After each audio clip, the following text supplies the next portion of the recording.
Everyone, today I want to talk to you about planning the marketing strategy for a live streamed event.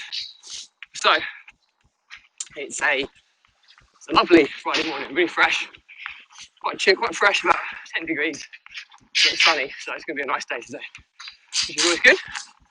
It's a nice start today. I'm just running down a country lane. There's two little Jack Russell dogs in front of me, just there.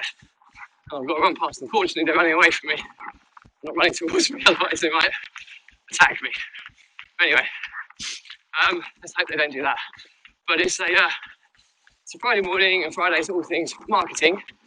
And I know I've kind of barked on a little bit about this in the past, but what I want to talk to you about today is the world record attempt that I'm doing, London Marathon.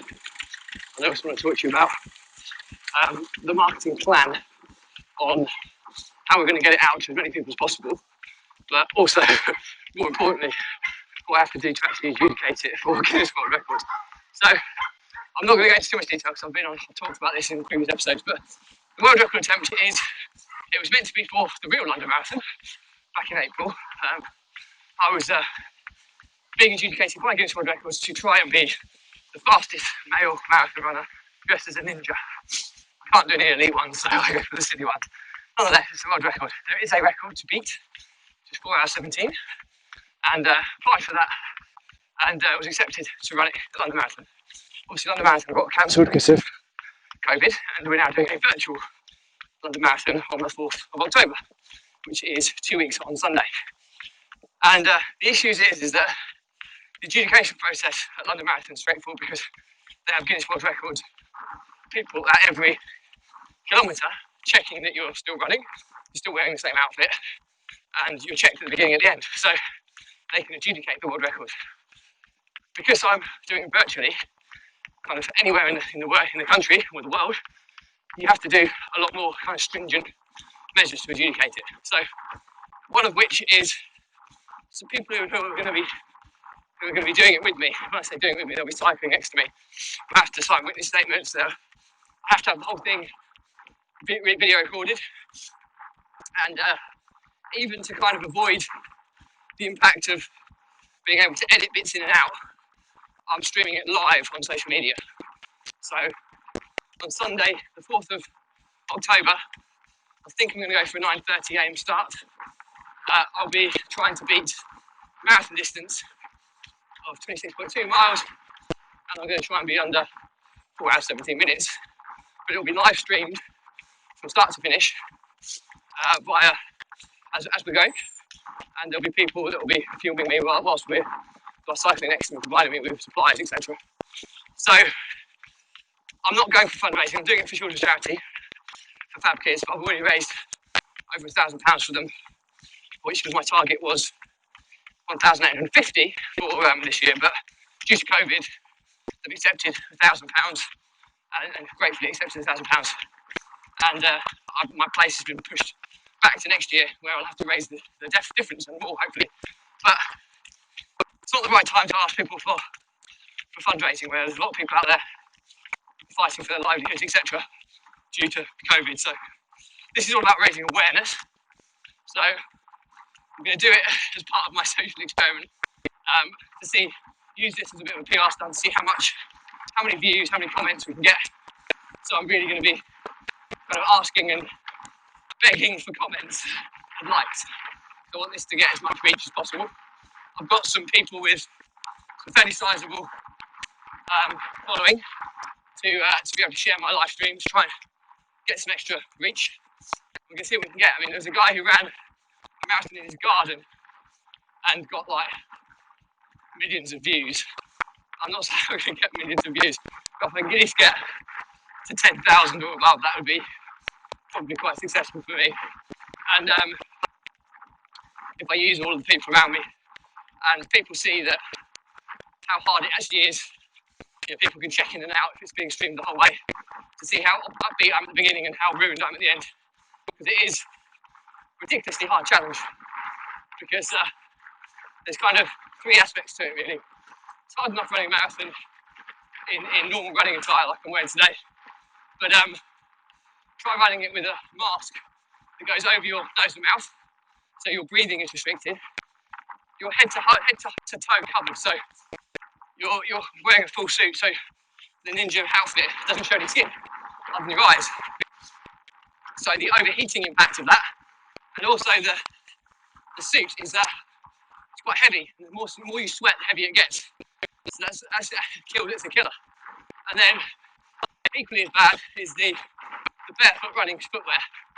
And I've talked about that in previous episodes, but the impact of having to run barefoot as well. And I've had to train in barefoot for the last 6 months, 6 months plus, 9 months I think now, to get ready for this. And even then, my calf is still quite fragile. I've had 6 calf tears in 9 months, so just goes to show how hard barefoot running is. But today is all about marketing, so the plan is to kind of use this to get maximum awareness for the charity, but also in line with my kind of social experiment of a vlog, try and get some viral reach as well, perhaps possibly get some new followers in that regard. So that's the kind of 2 main objectives that we're going to have. So I'll be talking quite a lot about the charity, about kids, what they do, how they support vulnerable and disabled children around the country. Well, I may not be doing as much of the talking as I perhaps would like, because I won't want to be wasting too much energy whilst running, but I'll do a little bit before, a little bit at the end, and then my colleagues will hopefully chip in and add some stuff about the charity on my behalf, which will be pretty cool, so you can understand what the charity does and why they're a worthwhile cause to support. But we're also obviously going to try and get as much support, comments, likes as possible to increase the engagement and increase the reach of the stream. But more importantly, is to try and get some support, because the one thing about London Marathon is the support is truly epic. When you're really, really struggling, that support can carry you through. And make no part of it, I will be 100%. I'll be really, really struggling on this run multiple times.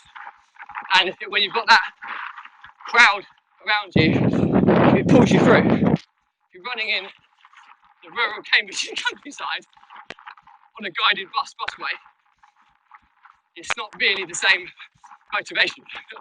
However, if it's streamed social media and people are commenting and giving likes, the engagement, and my team can kind of relay that information to me, it'll be like a virtual support network. So what I'm asking is anybody who follows me or anyone who's streaming it for me, just chip in and even just give me a little come on or encouragement of some kind, because believe you me, that's what will get me to break this record if I do.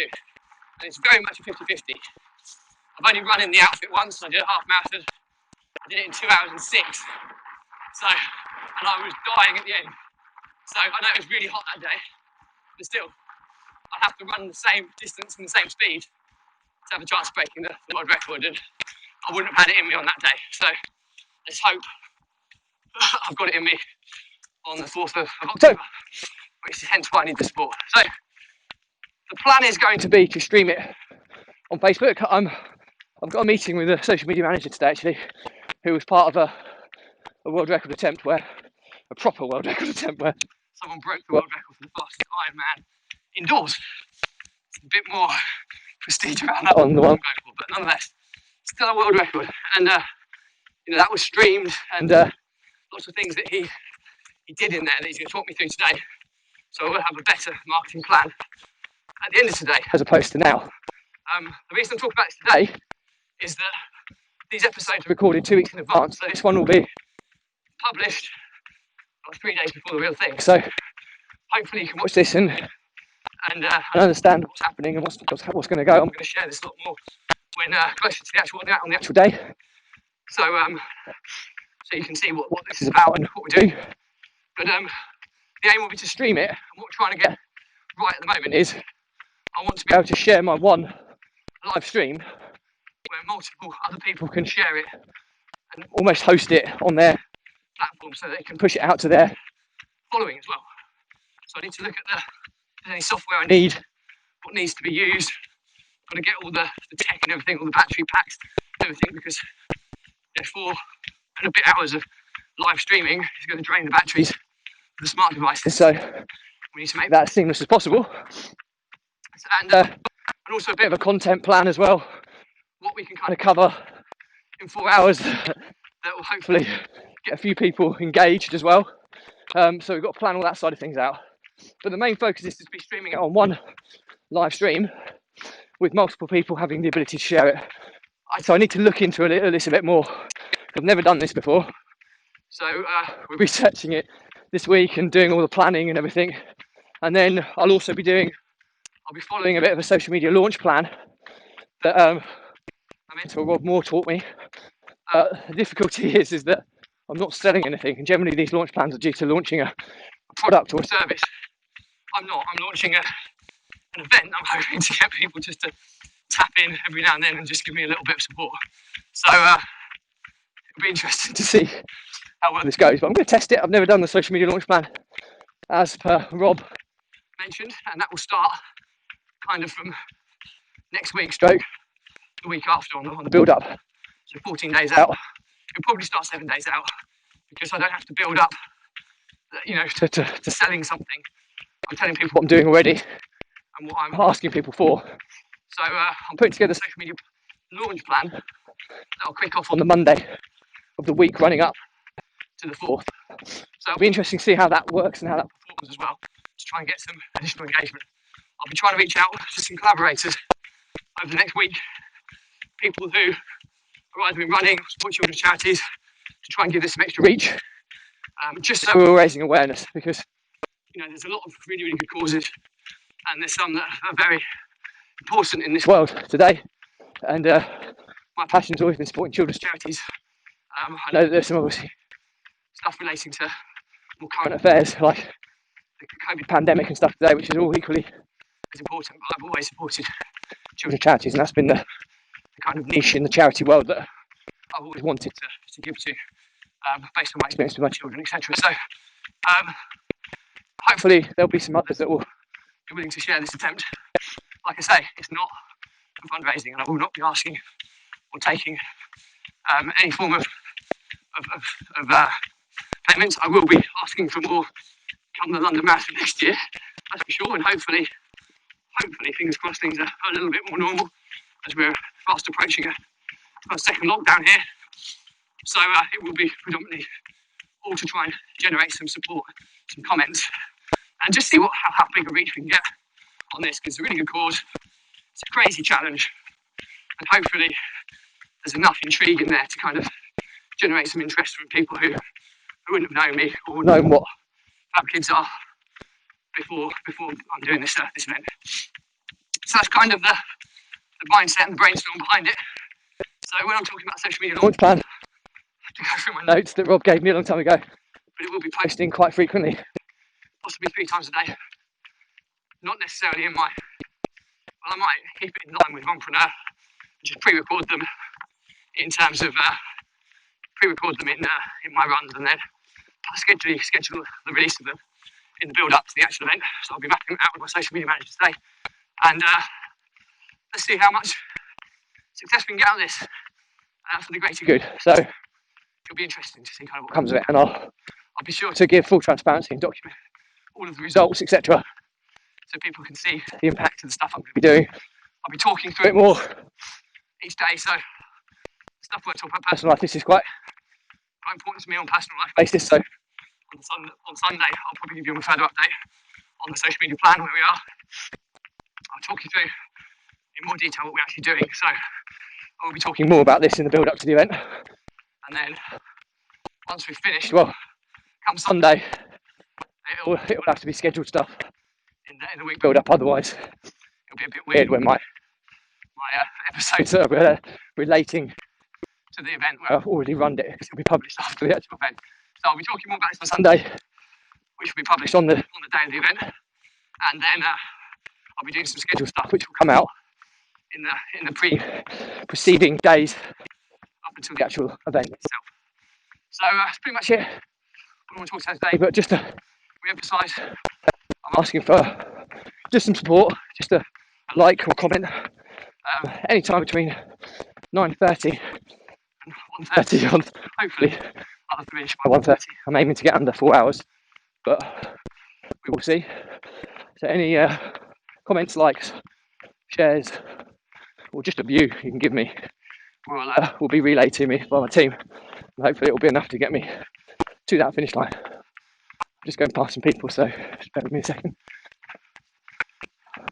Morning. So yeah, so that's pretty much it for me today. As always, any questions on this stuff, just fire me a comment. I'll respond to everyone. A bigger topic, I'll do a separate vlog episode and tag you in. If it's not for you, unfollow and friend me, no drama there. But do please check out Runpreneur Facebook group or my YouTube channel, Kevin Britton Runpreneur, where all of these episodes are catalogued by topic, and it's a free resource, and never be any cost, and you'll be able to kind of dip in and out of them as and when, which hopefully is going to be useful. And that's pretty much it from me today. So as always, stay positive, stay happy, and I will speak to you more tomorrow. Bye.